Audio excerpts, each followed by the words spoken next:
The Sage of Six Paths is the first and most venerated shinobi in all of Naruto.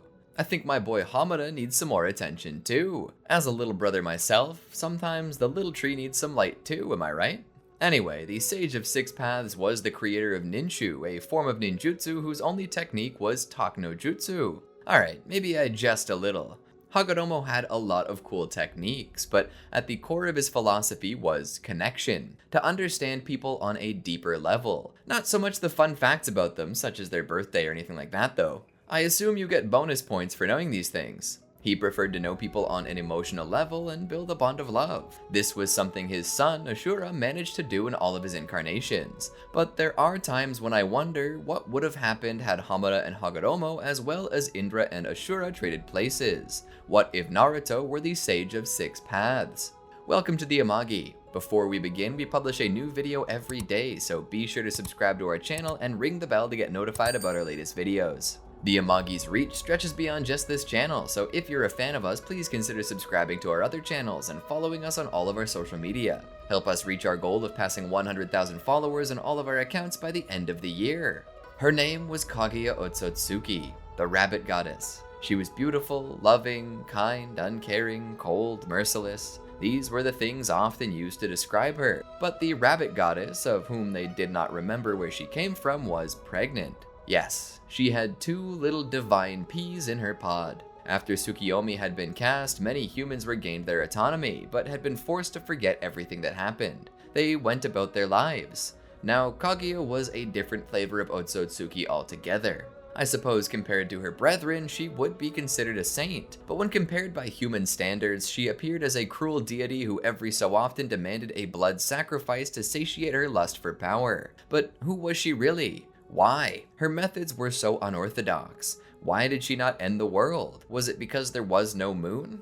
No, surely there was another reason. Perhaps it wasn't because she desired power, but because she needed it. You see, Kaguya loved humanity, but she loved herself more. Self-preservation, pure and simple. Perhaps in her mind she had some semblance of an excuse, like she was protecting humanity. But essentially what we saw here was Kaguya having her cake and trying to eat it too. She wanted to keep humanity alive, but also wanted to drain them of their power. So she was slow to feed her ten-tails. Was it because she wanted them to survive? Or perhaps she just wanted humanity to reproduce long enough to increase the number of souls on the surface of the planet at any given time. Regardless, she didn't kill them all. But there had been a time when she loved humanity more than herself. She killed Ishiki over it.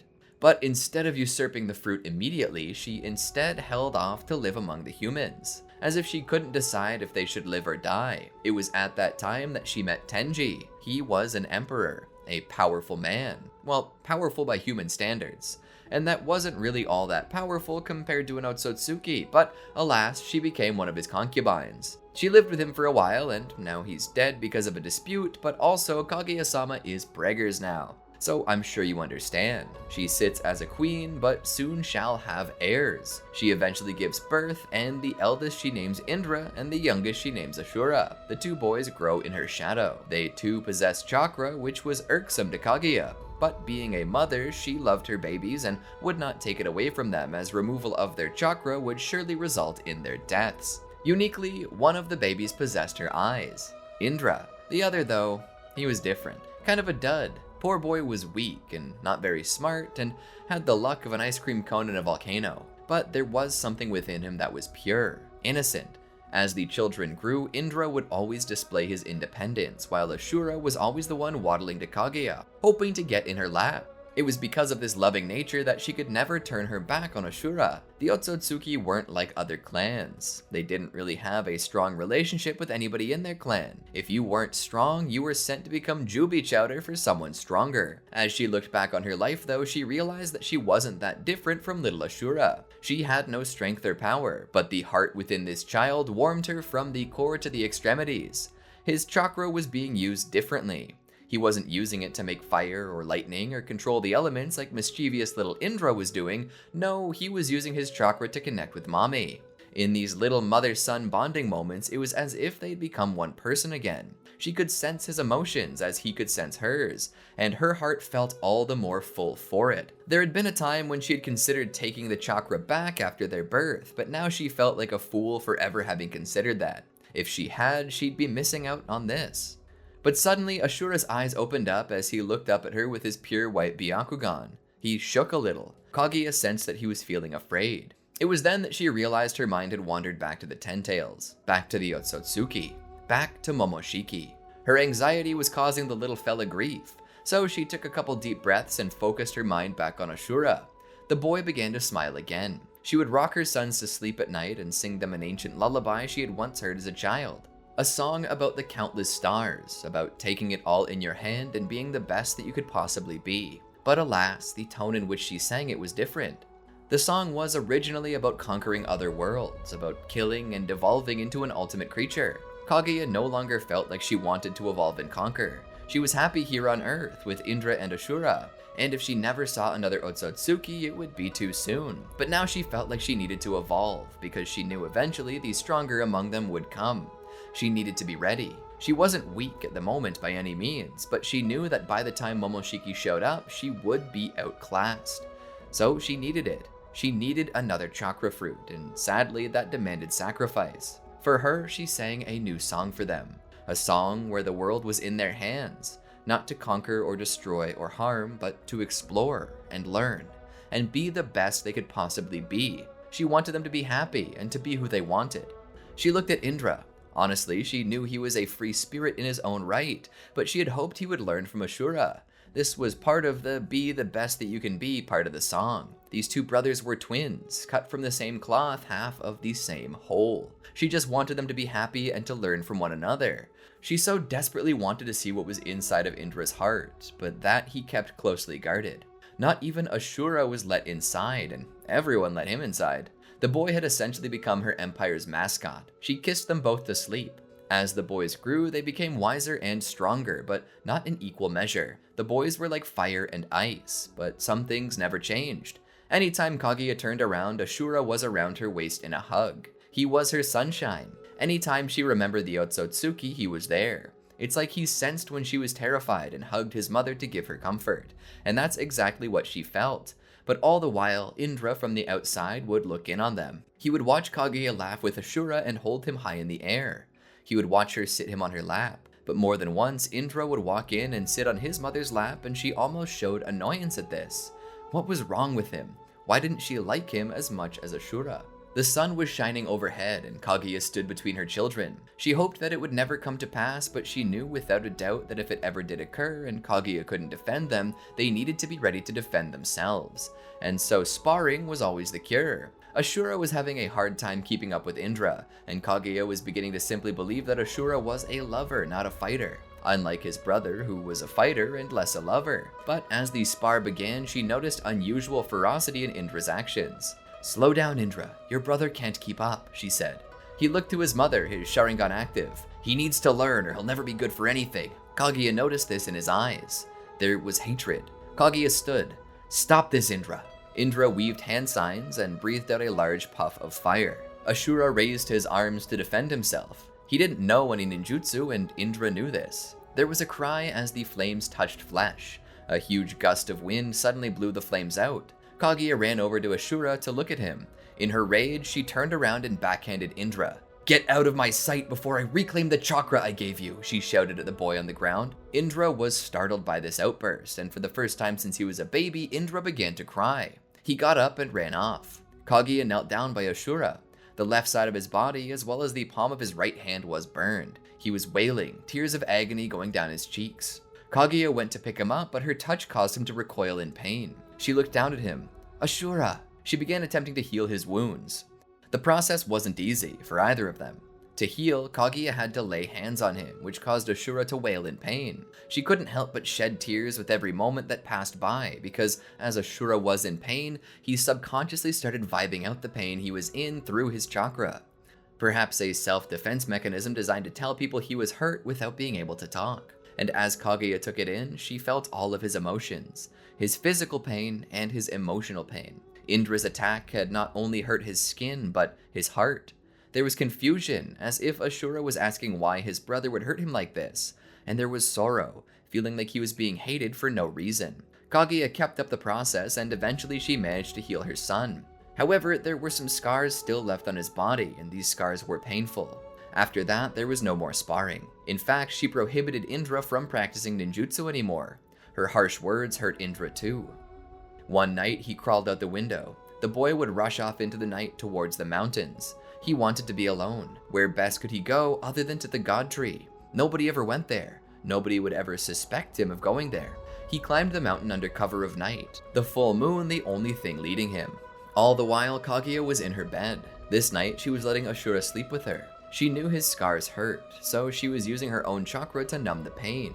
His chipper self had not returned.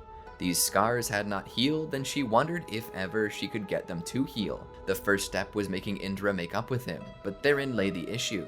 She didn't know if she could trust Indra anymore, and worse, she didn't even know if Indra was remorseful at all. Yes, he cried, but were those tears of remorse, or tears because he got yelled at? As she thought about it, she began to think that maybe she was a little too rough on him. It was a mother's duty to punish her child when they did evil, but she did threaten to take his chakra away, and both she and Indra knew that this was a death sentence. Her heart began to ache, knowing that she had told her own child that she was going to kill him.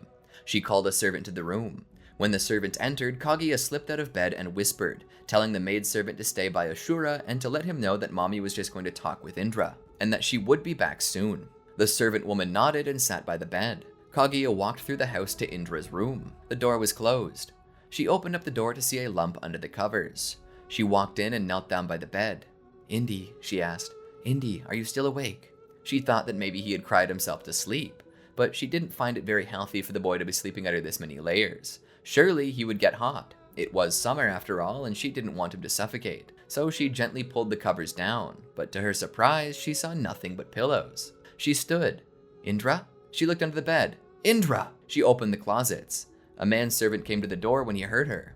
"Is something the matter, milady?" She looked to him. "Scour the house. Indra is missing. Call in a search party. We need to find my son." And so the various servants began getting together to search near and far. Unbeknownst to them, Indra was already on his way back. He had a 1,000-yard stare, his mouth agape with what he had just seen. He walked back to the house and sat down on the stairs of the porch. A servant walked by and stopped at the door and looked out, calling for Kaguya. Kaguya then pat the servant on the shoulder and told her to call off the search. She went out to speak with her son. She slowly descended the stairs and sat down beside him. Indra looked at her out of the corner of his eyes before turning to face away. Kaguya stopped her hand from touching him. She spoke. "So, where did you go?" Indra didn't answer. She waited for a moment to give him ample time just in case. "You didn't get hurt while you were out, did you? If you did, I would love to make it better."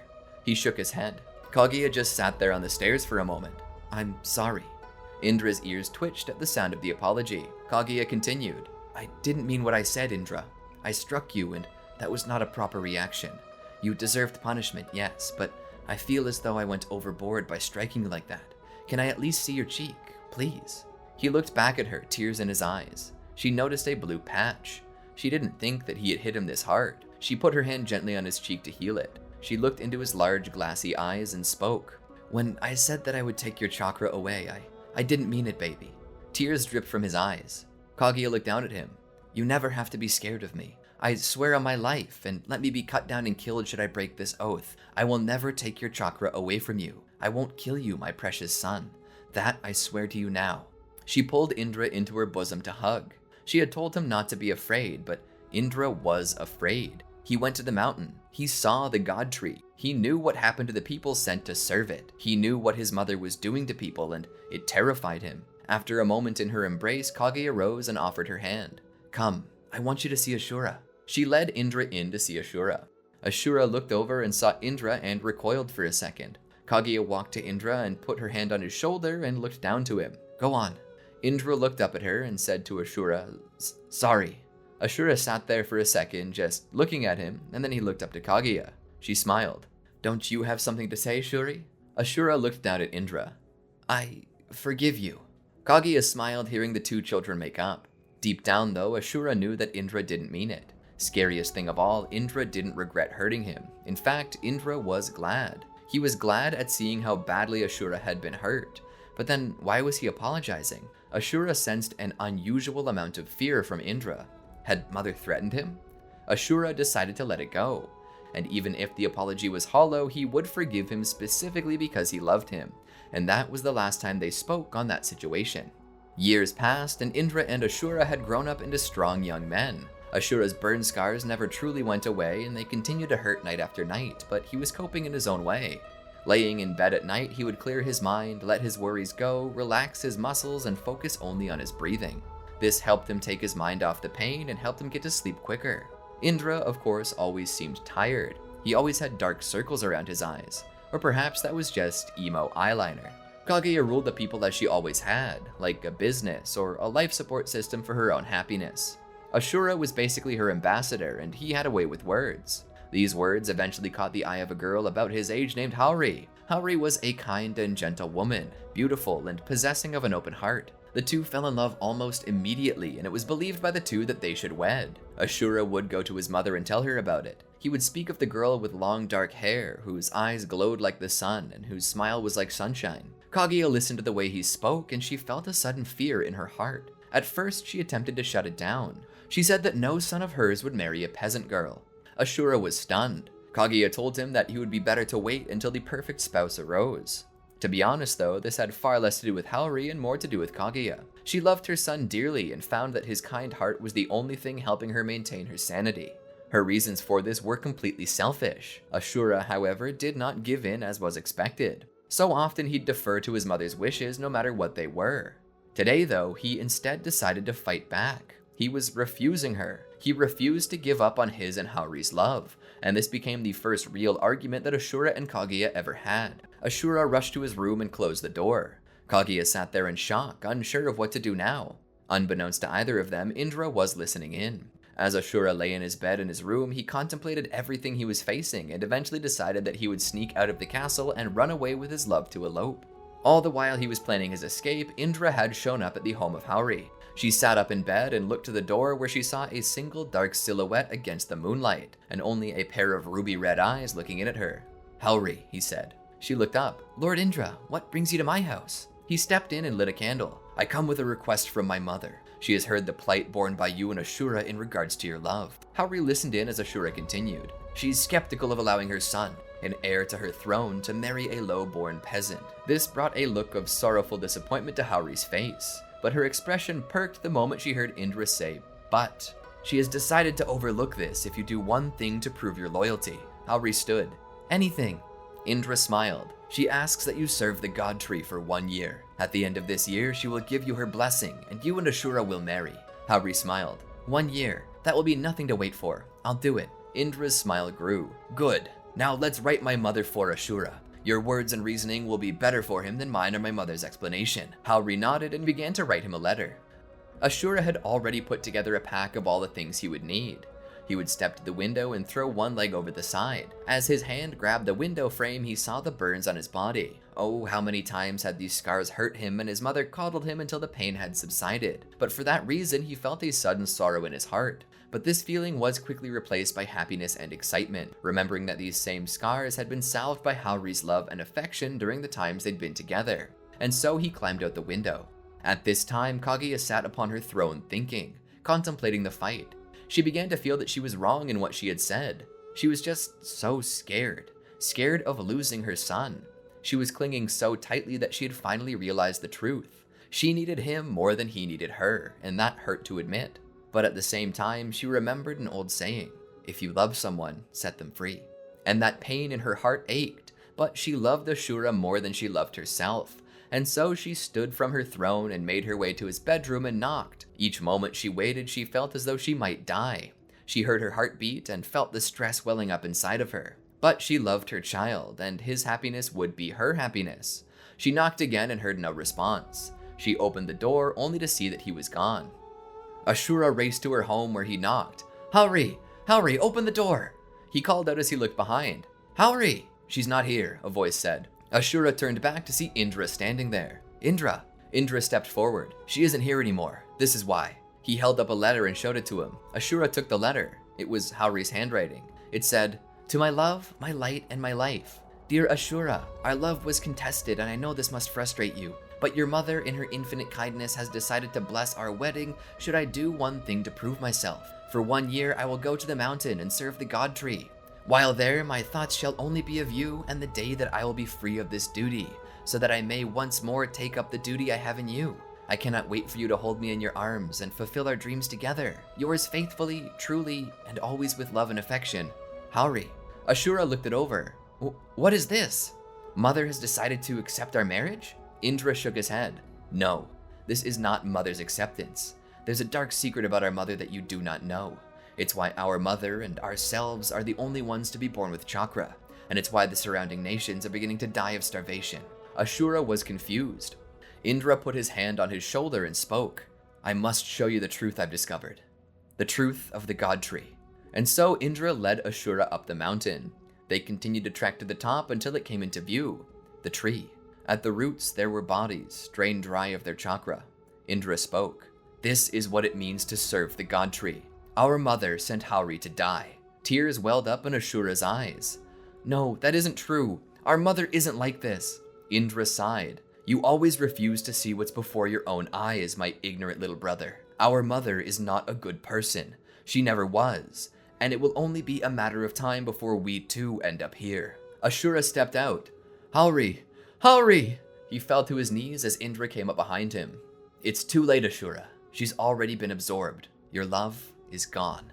Ashura began to cry. Indra's eyes began to glow red, slowly turning into a swirl. He knelt down by Ashura and looked him into the eyes.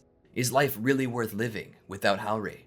Ashura sat there, looking up into his brother's eyes. Indra's eyes showed kindness, his words understanding. It was almost as if Ashura were spellbound by every word he spoke. Is your life worth it, knowing that your only chance at love has been taken by Mother? Surely you are in unimaginable pain. I want to help you out of this pain. Can you think of any way to end your own suffering? Perhaps in death, you and Haori can be together again. But that's what I'm saying. I don't want you to die, but all the same, I want you to be happy, no matter what side of the great beyond you're on. Indra put a knife in his brother's hands. Don't be afraid of the pain, Ashura. There's nothing to be scared of. Ashura raised the blade and placed the tip against his own stomach. All the while, behind Indra's eyes, there was a hidden joy. Ecstasy knowing his brother would soon be destroyed. Ashura blinked and dropped the blade. No, Indra was confused. What? Ashura spoke again. No, I don't want to die. Indra realized that his genjutsu was backfiring on him, but how? Ashura had little to no training with ninjutsu and absolutely no training in genjutsu. How was he resisting? You don't want to? Ashura, still in a daze, shook his head. I don't want to die. Indra pressed a little harder. Are you sure? Haori's there. Ashura shook his head. Indra began to change his strategy. He tossed the blade aside. Of course not. I would never want you to do that. Why would you even suggest such a thing, Ashura? I love you too much to watch you die. Haori wouldn't want this either. I'm always here for you. Remember to always speak to me about these feelings you get. I wouldn't want you acting alone and hurting yourself. He said these things as he cast a new genjutsu to hide his presence in the least. Ashura may have fought back against Indra's first genjutsu because something precious to him was involved. But now he was simply trying to make him believe what he wanted to believe, which would make things easier. Ashura nodded. I'm sorry, I won't try it again. Indra smiled and touched heads with his brother. I'm glad, but now comes the bigger question. What are we going to do? Will we let Mom get away with this? Haori isn't the only person who died. They all demand justice, correct? Ashura nodded. Yes, she must pay. Indra's smile returned. Go, train your hardest. I'll deal with Mother and buy you time. When you return, we'll stand together as brothers against her. Indra would then disappear.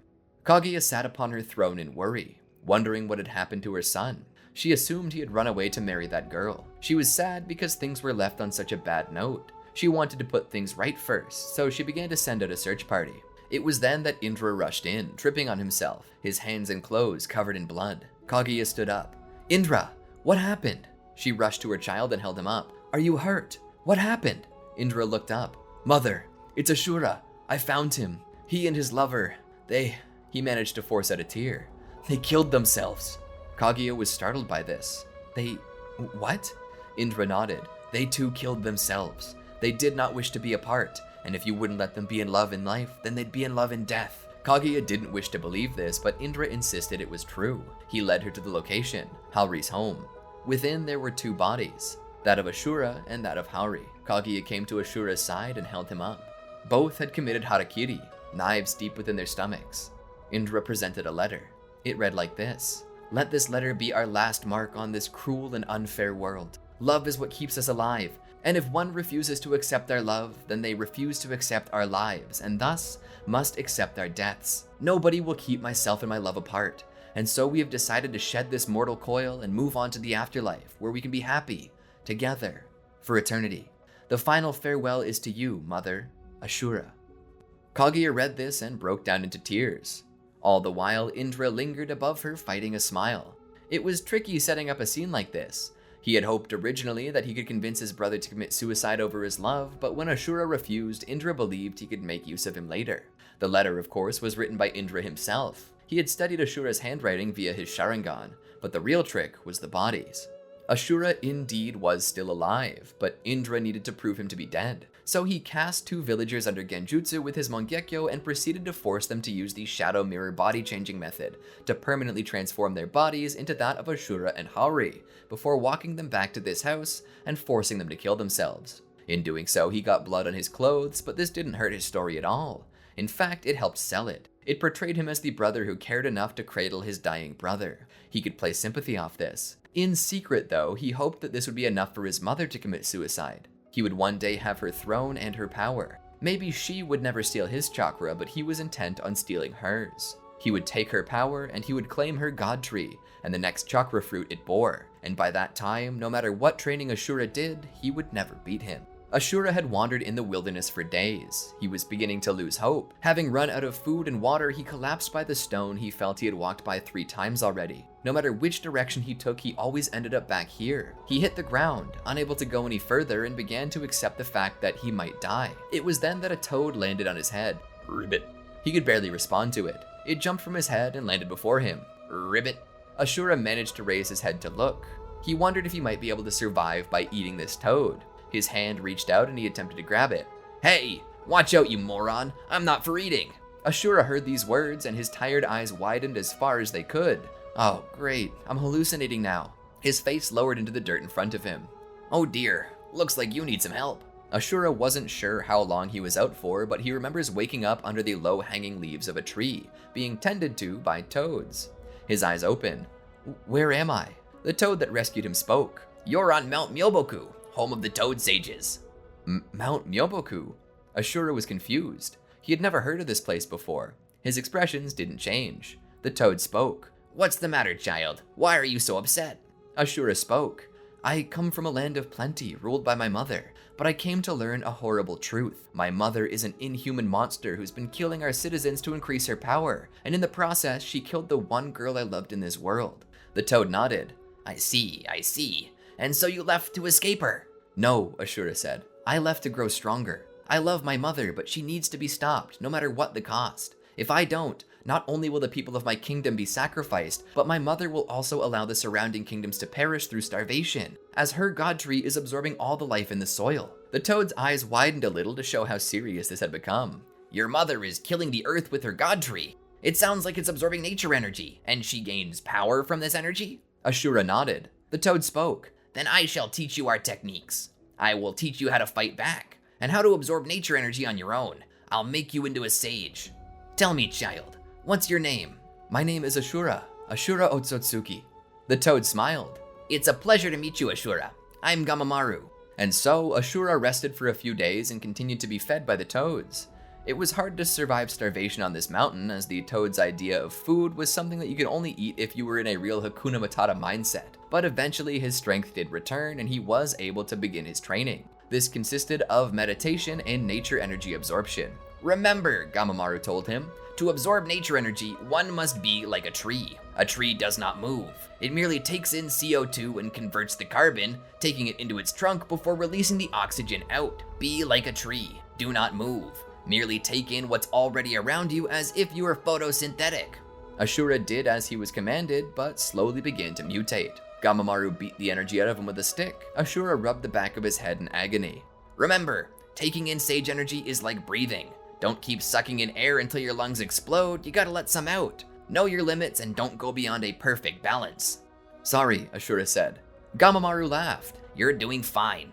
Ashura continued to train with this until he began to learn balance. Good, Gamamaru spoke. You have now found balance. Continue to practice this daily and you'll find balance easier to get and maintain. By that point, the only thing you'll need to do to improve is learn how to absorb nature energy at a faster rate. One day you'll be able to fight for days on end and then stop and take in more nature energy in but a couple of seconds and then be ready to fight for another couple days. Ashura smiled and continued to do as he had been taught. He also began to learn the basics of frog kata, a special martial art. He began to learn how to utilize various jutsu and even mold chakra into different shapes. Considering he had very little practice with ninjutsu, Gamamaru was surprised at how quickly he was learning and developing sage techniques and jutsu. Eventually, the time came that Ashura felt he could confront his mother competently, and so he bid them farewell. It was time that he returned to the land of ancestors, where he planned to make his mother pay for the lives she had taken. I'm going to leave you on a cliffhanger here. This story would be a whole lot more interesting if I left you to grapple with Indra's deceptions. His lust for power have turned a mother and son against each other, but this is not to say that Kaguya is innocent. The only thing Indra has done so far is reveal to Ashura the truth of her actions, and though she did not sacrifice Haori, she has been sacrificing others, and the time has finally come for her to pay the piper. I wonder how this will end. Let us know in the comments below, along with anything you might like to see included in the second part. Until next time, peace. Did you enjoy our video? Well then be sure to check out these other great videos from the Amagi, and make sure to subscribe and ring the bell to get notified about our latest videos.